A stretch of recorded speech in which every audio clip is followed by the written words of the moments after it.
Yes, Kenya. Tamu sana, yes. In the previous days, William Ruto has been making it very clear to Kenyans that any Kenyan adult attending Jamhuri Day celebration will get a free scholarship. So today, William Ruto led Kenyans in attending the celebration at Nyayo National Stadium. The question begs, did Kenyans who attended that event, did they get a scholarship? That's the question I want us to answer here. Because it's almost a fact and it's clear that a good majority who attended that event did attend because of that promise, free scholarship. Did they get it? Before answering that question, I want us to listen a bit to some remarks William Ruto said today during the celebrations. Listen to this. And we deliberately chose that this Jamhuri is going to be about innovation and is going to be about technology. And we did so deliberately for various reasons, which I will elaborate. First, when we went round, the people of Kenya told us that they want technology to drive our economy.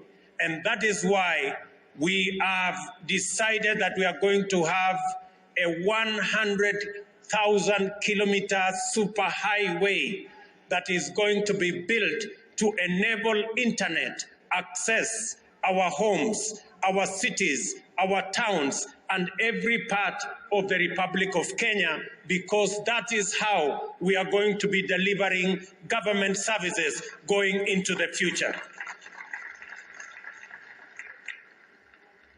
Let me also announce that this is a technology and innovation Jamhuri, because we intend to transfer 85% of the remaining government services to the digital space, so that every Kenyan, wherever they are, they do not have to get into any bus to go to get government services or queue in any line to access government services. It will now be possible in 6 months, when we finish the digitization of 5,000 government services, it will be possible for Kenyans to access government services from their comfort of their homes and the workplace using the internet, because government services will be available on that platform.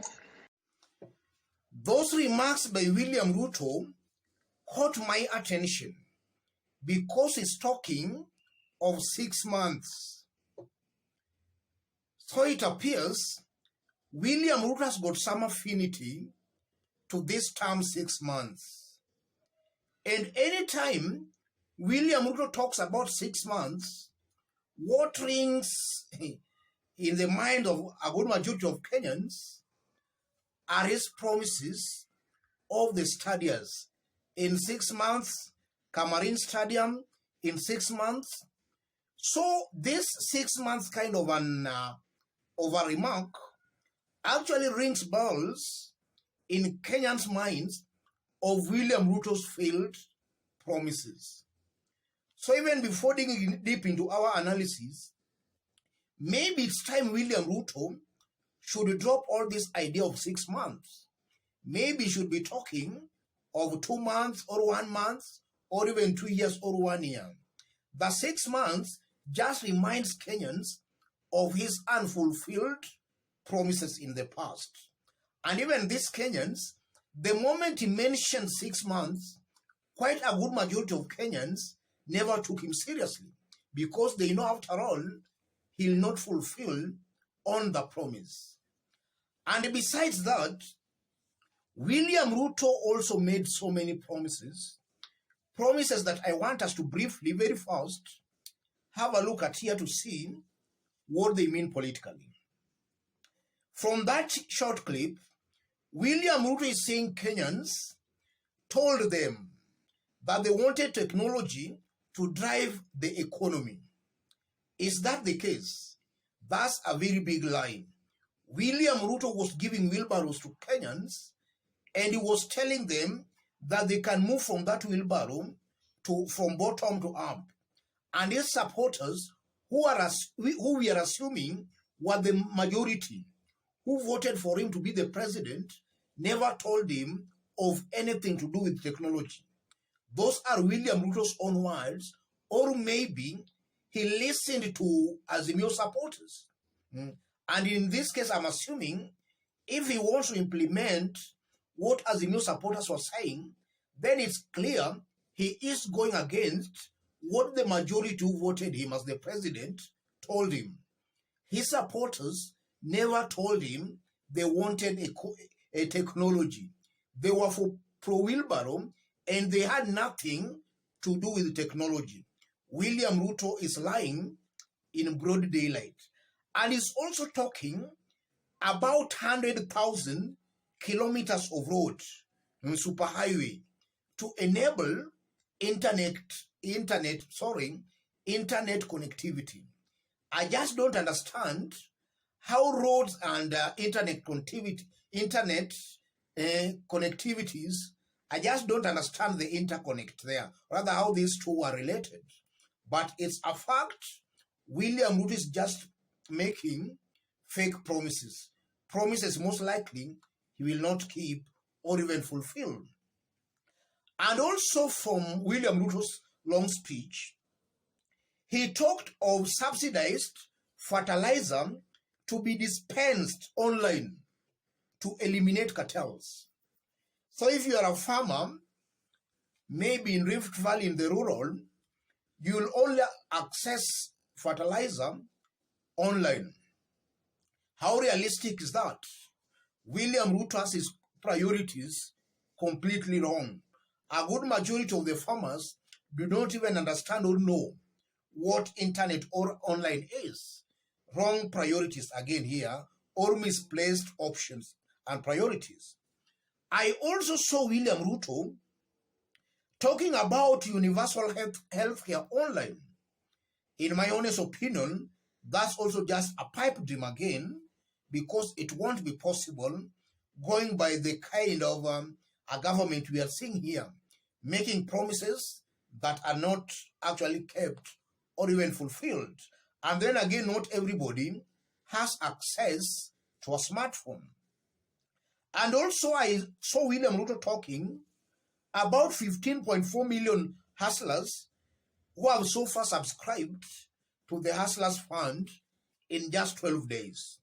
The question begs, how many of them have actually benefited and used that amount to start businesses, as William Ruto did promise when he was campaigning? William Ruto should do proper research and let Kenyans know how many businesses have been started with the 500 Kenya shillings. You'll find most likely a good majority of those who received that amount are even now struggling on how to pay it. It's clear that amount was not enough for Kenyans to start businesses. And I also saw William Ruto talking about 6.5 million Kenyans living in slums to become homeowners. Even before digging deep into that, that's a clear lie. William Ruto is clearly playing politics here. He has been making such kind of promises every now and then.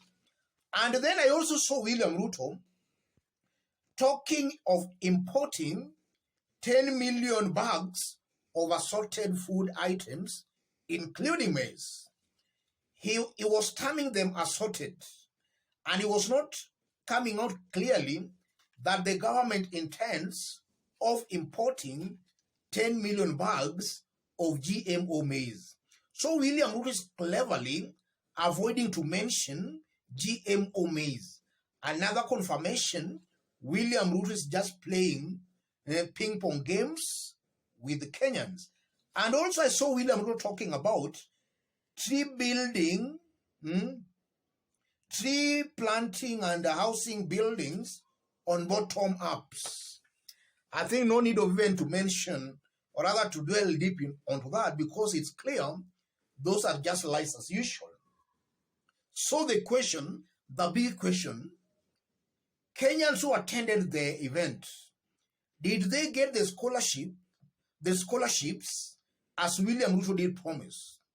For those who attended the event, towards the end of William Ruto's long speech, he told Kenyans that there was a QR code which you had to scan with your phone to access a 16 course being offered by Arizona University. So the first thing, you must have a smartphone to access the 16 units course.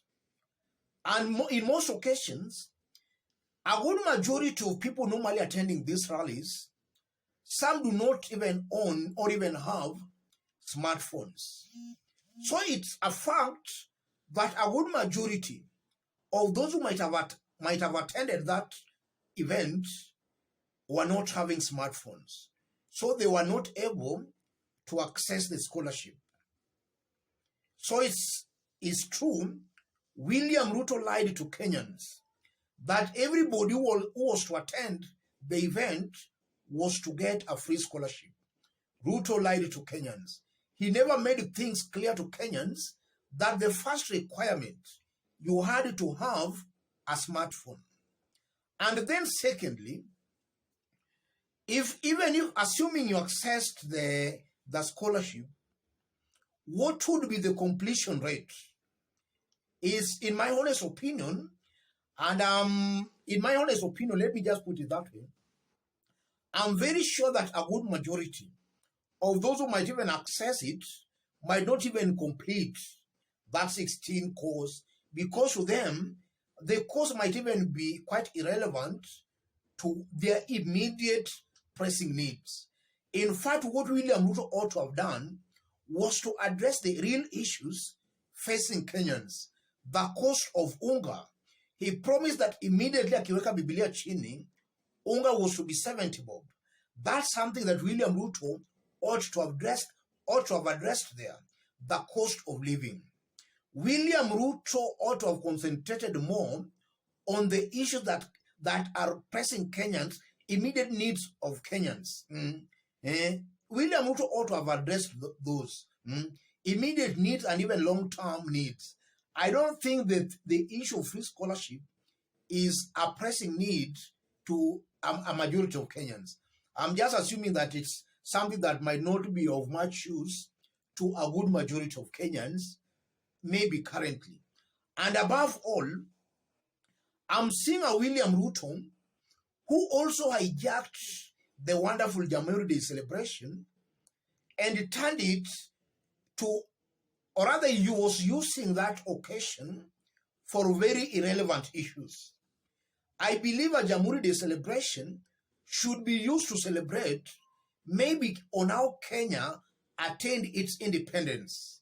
But from the speeches William Ruto was making, it's as if he was pressing, Google was pressing those foreign big multinational companies, Arizona University. William Ruto, in my honest opinion, actually never rose to the occasion. He was completely out of topic. So as I conclude, William Ruto lied to Kenyans, and he lied to Kenyans for them to attend that event. And I know a good majority of them left that event a very disappointed lot, cursing William Ruto for having cheated them. Let me stop it there, ladies and gentlemen. If you are watching us for the very first time, subscribe, give this video a like. If you want to support our channel, I've pinned my number on the comment section. Contact me through the number or feel free to channel your support to the number. Let's meet in our next analysis. Thank you.